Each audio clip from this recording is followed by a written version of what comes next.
The Buffalo Bills got absolutely embarrassed last night by the Chicago Bears and their rookie head coach. What in the world does this mean for our 2025 season as the Buffalo Bills? Does it mean that we can't be a playoff team? Does it mean that we can't push and win the division, the AFC East again? No, honestly, this means absolutely nothing. But if you were scrolling Twitter last night, if you were on any form of social media, you would have thought that the Buffalo Bills were actually a CFL team playing an NFL team. But here's the deal. We've got people like Ari Mirov posting these tweets that are like 38 points, 528 yards, 31 first downs.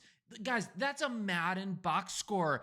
A starting offense versus depth and UDFA players on our defense, right? Then you've got Sam Monson, formerly of PFF.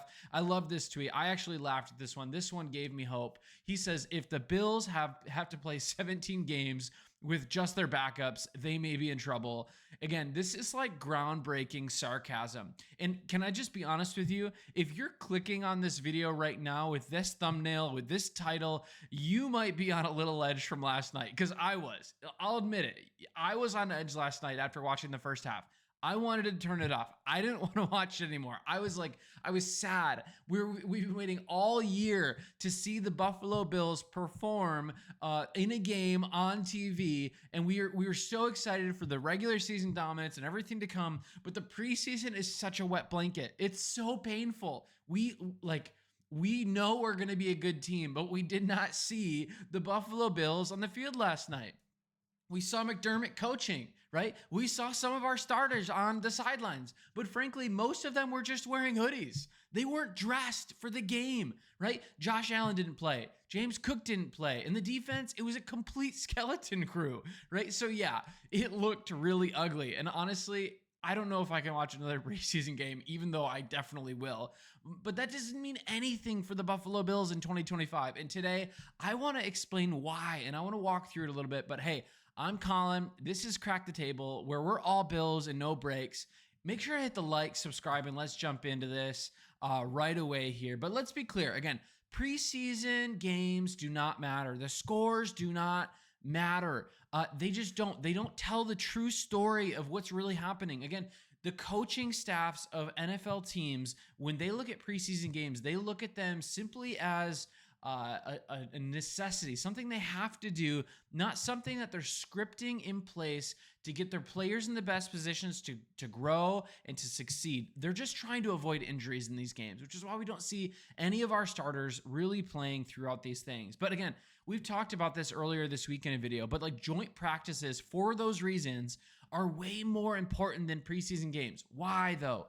Because starters actually get real work, right? It's starters versus starters. It's scripted scenarios. It's red zone drills. It's third downs against live pressure. And it's all in a controlled environment that we know that our QB is not going to get, blindsided from behind, right? That's where Josh Allen, that's where our defense, that's where other pieces of our offense are actually gaining traction and growing as a team, right? The preseason games, on the other hand, are like people like the back end of our roster, the 48th, the 49th, and the 53rd roster spots. That's where the fighting and that's where the battling's going on. Our coaches are putting some of these, 50 to 60 players on our roster depth in the game, and we need to figure out who's even going to be on our squad in the next 3 weeks, right? Some of these guys are just practice squad hopefuls, but that's something that's really important to say here is like, that part of this changes the conversation because the Chicago Bears were doing something totally different. The Chicago Bears wanted to put some good tape on. They wanted to show that there's hope in Chicago for this Bears offense.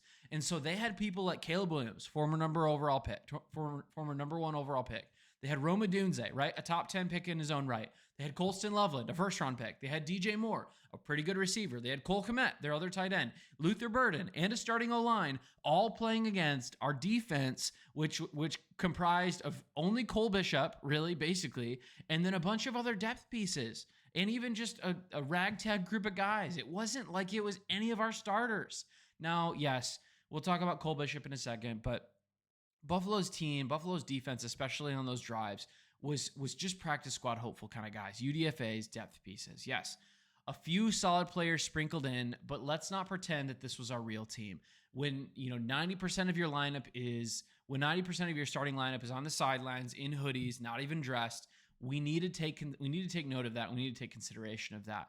So if you felt like you were watching varsity versus JV last night, you were, because that's exactly who was on the field. And in preseason, that's by design. But I do think it is good to be fair with Chicago and what exactly they wanted to do, because I do think they wanted to put some tape on, and I do think that they wanted to show, amidst, frankly, all the bad reports from joint practices and everything this week, that Caleb Williams can be calm, he can be accurate, he can be in control, he can be mobile in the pocket. And even Roma Dunze, flashed a little bit in just some of his routes. But then Tyler Bagent came in, he played pretty good. And for a rookie head coach who's trying to grasp at his own sense of value, his own sense of accomplishment, that's a great night. And so props for Ben Johnson. We'll see what he does with the Bears this year. They've got a really, really hard division in the NFC North, but they wanted to prove that they're building something, and they did. Good for them, right? But let's again keep in perspective here as Bills fans, like the Bills were running an absolute skeleton crew, as I've said. Losing 38-0 hurts our pride, but it doesn't say anything else about the 2025 Buffalo Bills. I just want to say that again. Losing 38-0 might hurt our pride as fans and as people who love the Buffalo Bills, but it doesn't tell us anything about who this team's going to be in 2025. Again, I hope none of you guys have friends who are Bears fans, because I'm sure they texted you with a jab or something last night. But if they did text you and they were like, hey, look at the Bears, or look at how dumb the Bills are, or look how bad the Bills are, just send them to the joint practice reports or the videos from the joint practices last week, and just remind them that we dominated when we actually had our players out there. But going on, I do want to talk about something that does matter from this that I think is really important, is Cole Bishop looked rusty. He's coming off that quad injury, still persistent in that, but McDermott even said after the game that Cole Bishop just needs reps, right? That's normal for a second-year safety. It's one of the hardest positions to play, especially for a guy who's been hampered with injuries all summer. He needs reps with other players to build that cohesion. But he is our projected starting second safety. He did okay last year at the end of the year, especially in the AFC Championship outside of missing a tackle against Kareem Hunt, right? But now his play in this game, it just honestly was a little concerning. There was a couple plays, especially in the first drive, where the Bears just kind of had their way with our defense and with him. And that's concerning. But at the same time, this is kind of a hard concept to understand. In basketball, if you have one really all-star talented player, they can sometimes carry the roster or the team to the playoffs. But you really need a good supporting cast to push you all the way. Now, in football, that's even more exacerbated. That's a bigger issue in football than it is in basketball.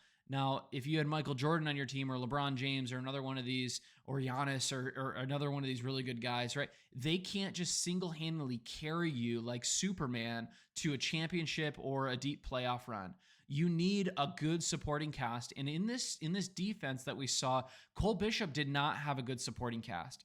And so we, as fans, are going to look at Cole Bishop and say, hey, you should play with those other guys against the Chicago Bears starting offense with a level of excellence because you are a starting safety on our team.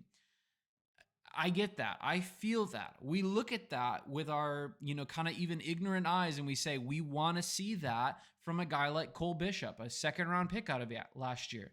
But when it comes down to it, when we look at Cole Bishop, we look at who his supporting cast was yesterday, we should not expect him to have this elite level play when he's surrounded by guys he hasn't even had a lot of time with, because he spent most of his time, if any time, at training camp running with the ones, right? Again, football isn't basketball. Cole Bishop cannot carry this defensive team as a safety. Though one other thing I think is really important to know is just Damar Hamlin. I'm pretty out on Damar Hamlin as a talent. I think he's just a descending player, not an ascending player. He's a good guy. He's locked kind of as a Bills legend as a result of everything that's happened in his life. He's a feel-good story. He's a guy we love to see on Hard Knocks. But like he's not making plays I think that we want him to see, especially for a vet. He's looking like he's still trying to fight for consistent starting time, and the margin for error in this safety room is becoming razor thin. Just acknowledging some of the Cole Bishop things, but also now looking at Damar Hamlin. Again, his career, as I said, is not ascending. I think it's descending. And we've got to keep an eye on that, because that means that our safety depth probably is pretty thin. But beyond that, our depth overall, our backups got bullied. That's true. We would have loved to see a couple big plays, maybe out of some of our rookies or some of our other depth pieces on our team, but it didn't happen. They were playing against starters for the most part. There was a pass down the field that was that if Shavers didn't turn his head and lose a step, he could have caught it. He could have caught a touchdown. But instead, our team lays a goose egg against the Chicago Bears, right? That's not a good feeling. But those, I think, are the real takeaways. Not the score, not the headlines, not even the clickbait, just Bishop Hamlin and a few reminders that our depth isn't going to lead us into dominance, especially in preseason games when the context of a preseason game really does matter, right? The context wasn't in our favor, and by design, it was by the design of the coaching staff.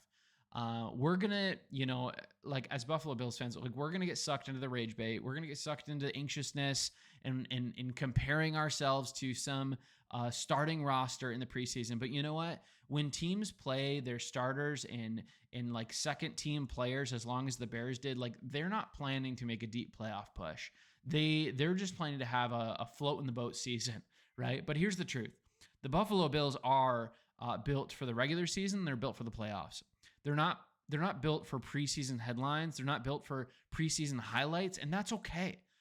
It's kind of aggravating as a fan, but still, that's okay. Sean McDermott knows what he has in his starters, and he doesn't need to risk them in August. If we can get through the preseason and training camp and all of this time without major injuries, that's a win. Again, meanwhile, the AFC East is still Buffalo's division to lose. I'm not worried about the Dolphins, not worried about the Jets. We'll see what comes with the Patriots, but the preseason blowout didn't change a single thing as we look into a projection for the 2025 regular season. So yeah, the box score is brutal. The tweets are ugly, and the coach and the title, even of this video, says that we got embarrassed by a rookie head coach. But the reality is that the Bears starters and their top 10 picks, they should perform better than a team that was a bunch of depth pieces in UDFA and practice squad guys. Cole Bishop does need to get better. I'm worried about Damar Hamlin. But the depth does need to step up. But those things, the things that really matter, the Bills core, the guys that actually matter for our 2025 season and projection, they were not even on the field. So no, the Bills aren't exposed. They're not falling apart, and they're simply keeping an eye on the prize, the AFC East crown, and a playoff push in January and February. But this has cracked the table, and right now, the only thing exposed is how little the preseason score actually matters. So I'll see you tomorrow.